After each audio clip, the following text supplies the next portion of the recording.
first ever episode of BookBites. This is a video blog for all of you book lovers out there.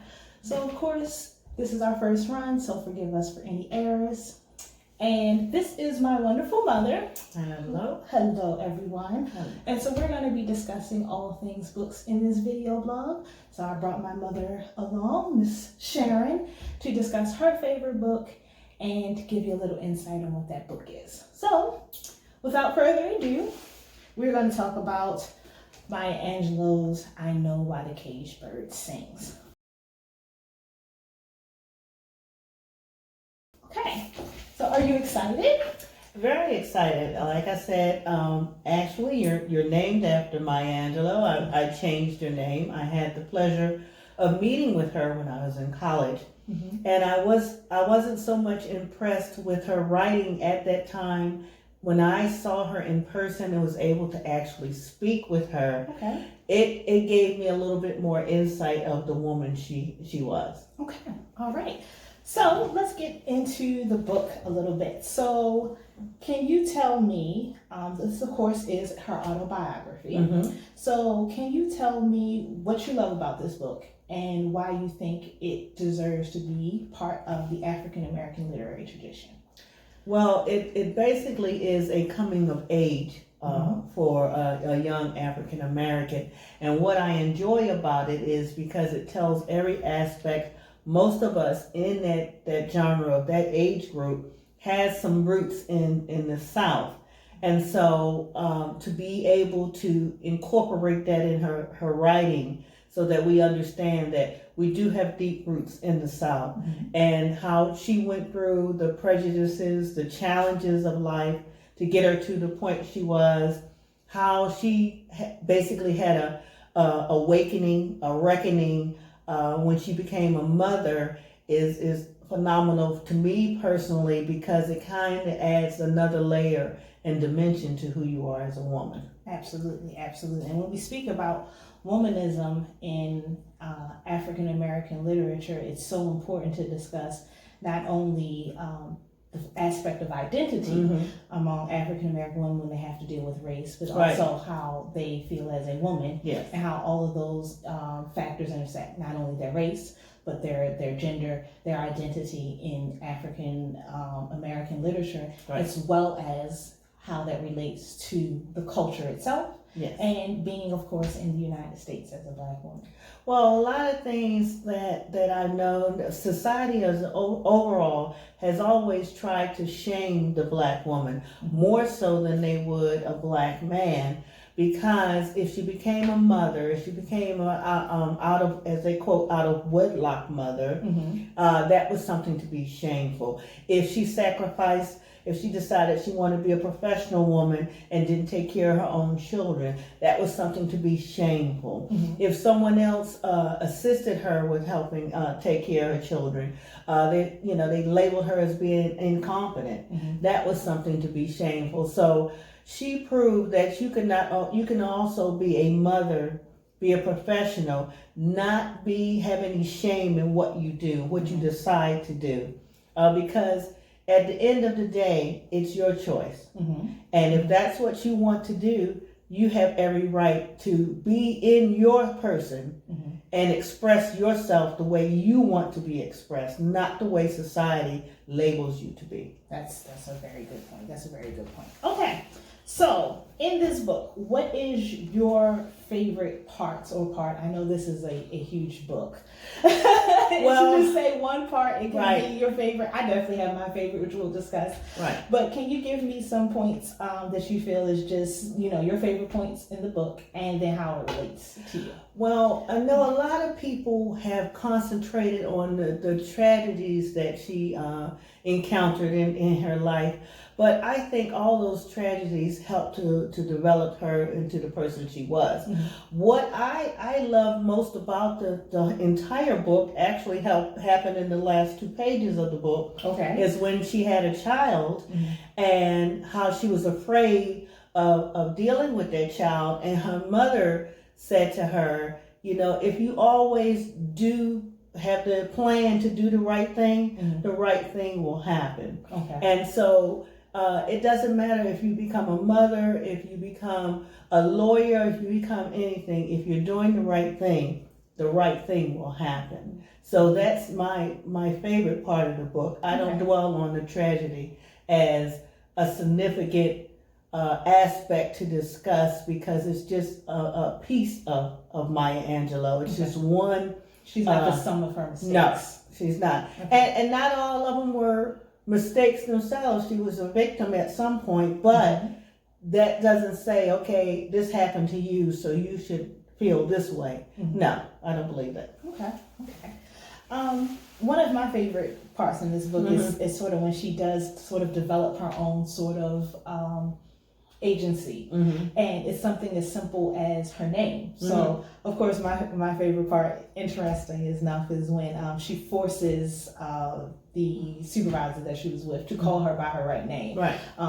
At this point in time in the book, she was at this point dealing with the abuse that she had, so she was refusing to speak. But at this point in time is when you really see that turn of character for her, where she just could not deal with this lady purposely calling her a different name. Yes.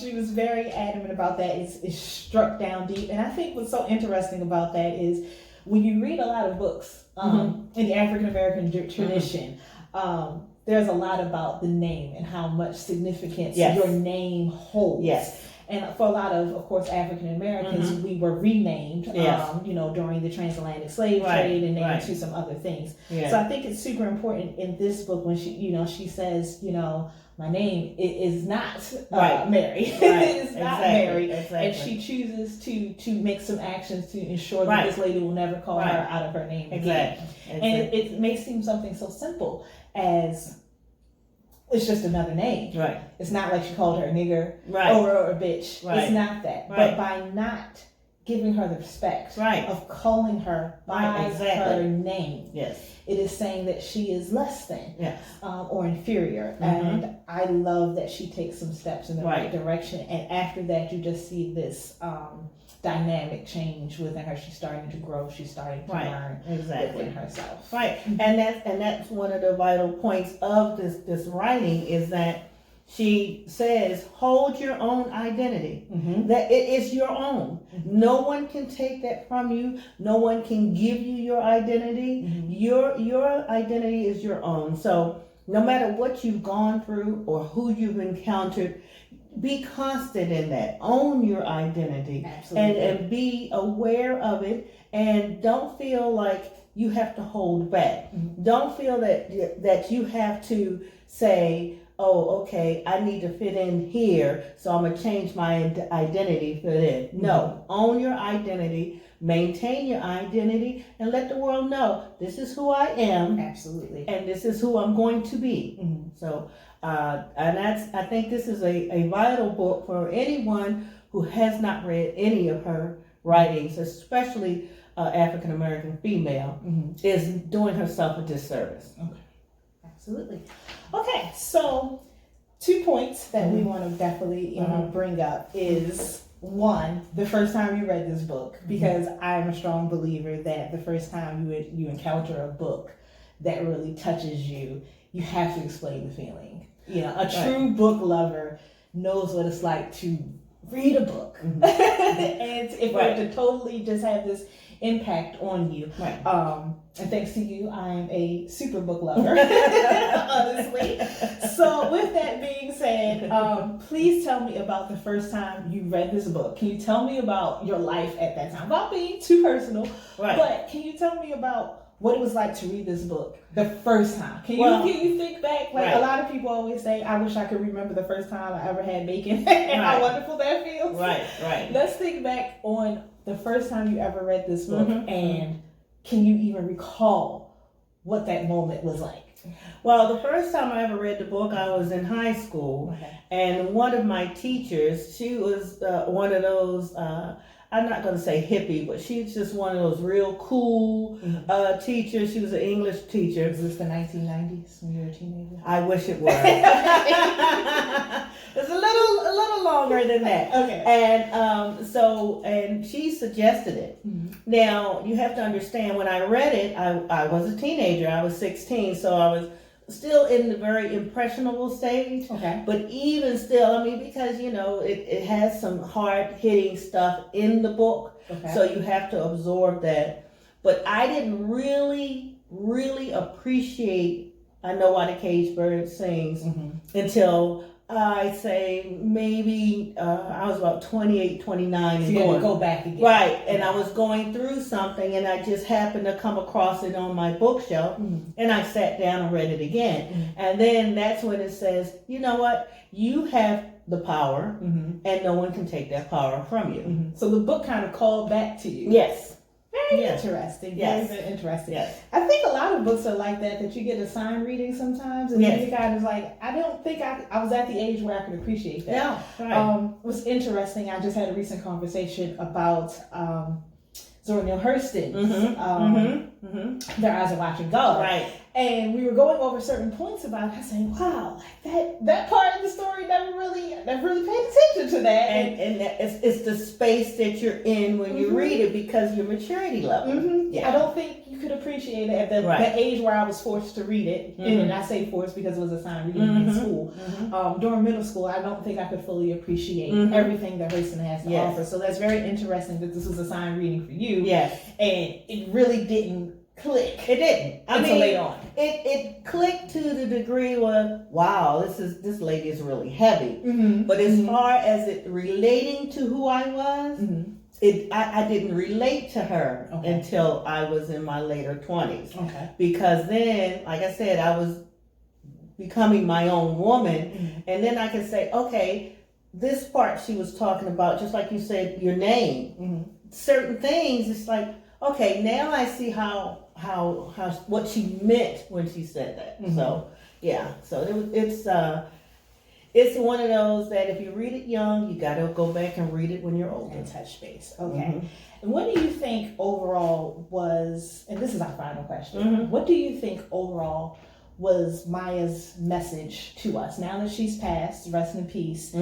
What do you think her legacy, her intent was with putting this to the world, giving this to the public, honoring us with such a masterpiece in itself? What do you think her intent was? Her intent, and this is what she says throughout, not just in this novel, in all of her writings, you have a voice. And that is basically that's what she's taught me. You have a voice. Let your voice be heard and understand everybody might not want to hear your message, but you have a right to say your piece. Wonderful, wonderful, wonderful. Okay, so now we're going to get into a little bit of what I call the bite part of our book bite. Okay. So I'm passionate about books, but I'm also passionate about food, and I don't think anybody has gone to the extent of pairing the book with the food. Okay. So you asked for something baked. So kind of didn't give me any specifics, mother. Okay.